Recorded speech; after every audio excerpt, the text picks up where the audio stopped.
pepper spread. Kasi ikahalo na natin yung mga sangkap niya.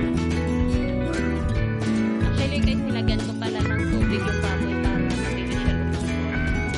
So, nakita naman siya ng maayos. Ayan na, kumukulo-kulo na yung baboy. So, ilalagay na natin yung mga sangkap na yan. Yung tomato paste, ang tomato sauce, saka yung mga gulay. Lahat na guys, ihalo na natin sabay-sabay. Ayan guys.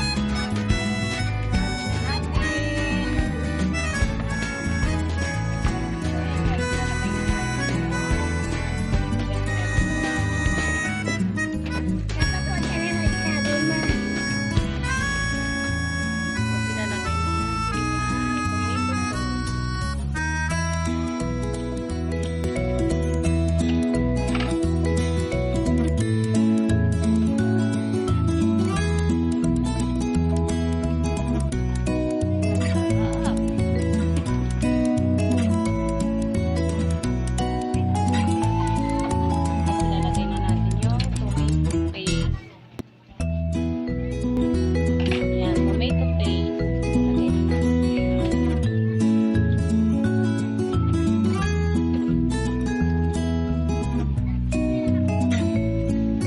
Ubos na natin.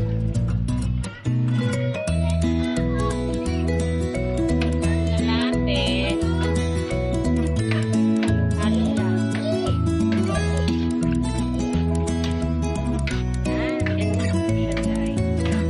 Halo lang natin siya.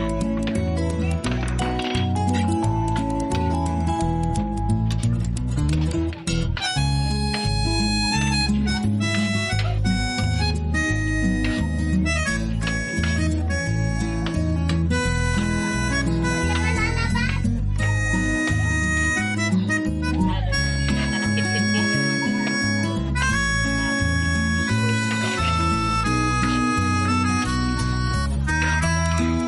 next, ihalo na natin yung pepper spread. Ubos na natin siya.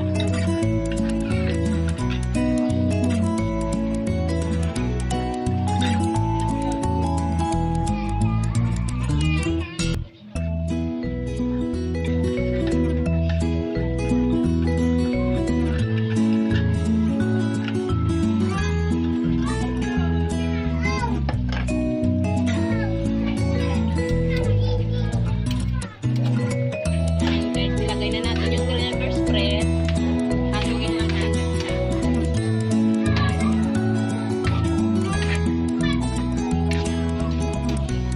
Actually guys, malambot na itong baboy. Kaya pwede na natin ihalo mga gulay. O carrots at saka yung potato.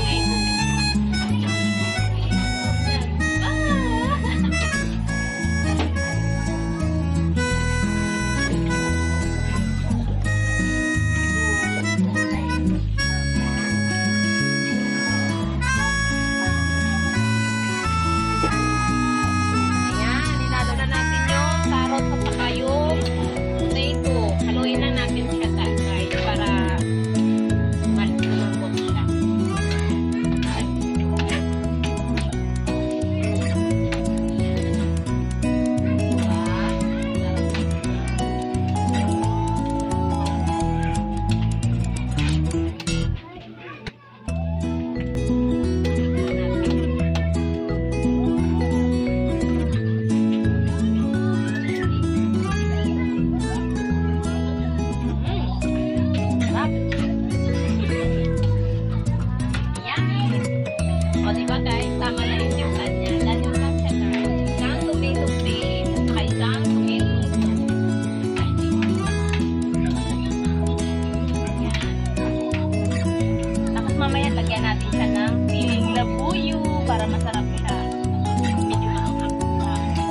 Huwag lang masyadong maanghang kasi may mga bata na kakain. Kaya, konti lang. Mga 4 na piraso. Pwede na yan. Hindi naman yan siya maanghang. Dati na-try ko lang.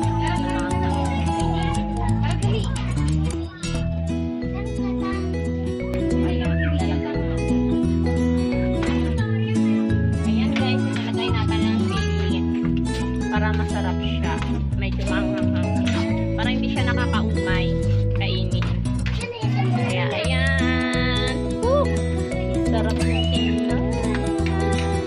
Yummy! Yan guys. Ganyan po yung pork caldereta. Yan. Tikman natin.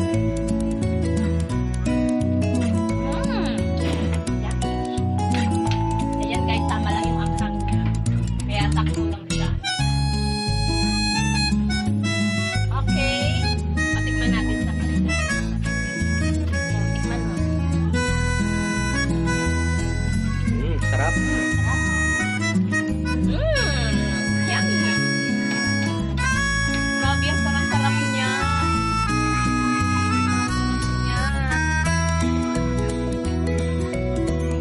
Oh, ayan guys, tingnan nyo. Hintayin lang natin maluto yung patatas at saka yung carrot. Ayan. Hintayin natin lumambot siya ng konti. Tapos yan. Ano na siya? Cook na siya. Ito na. Kaya pwede din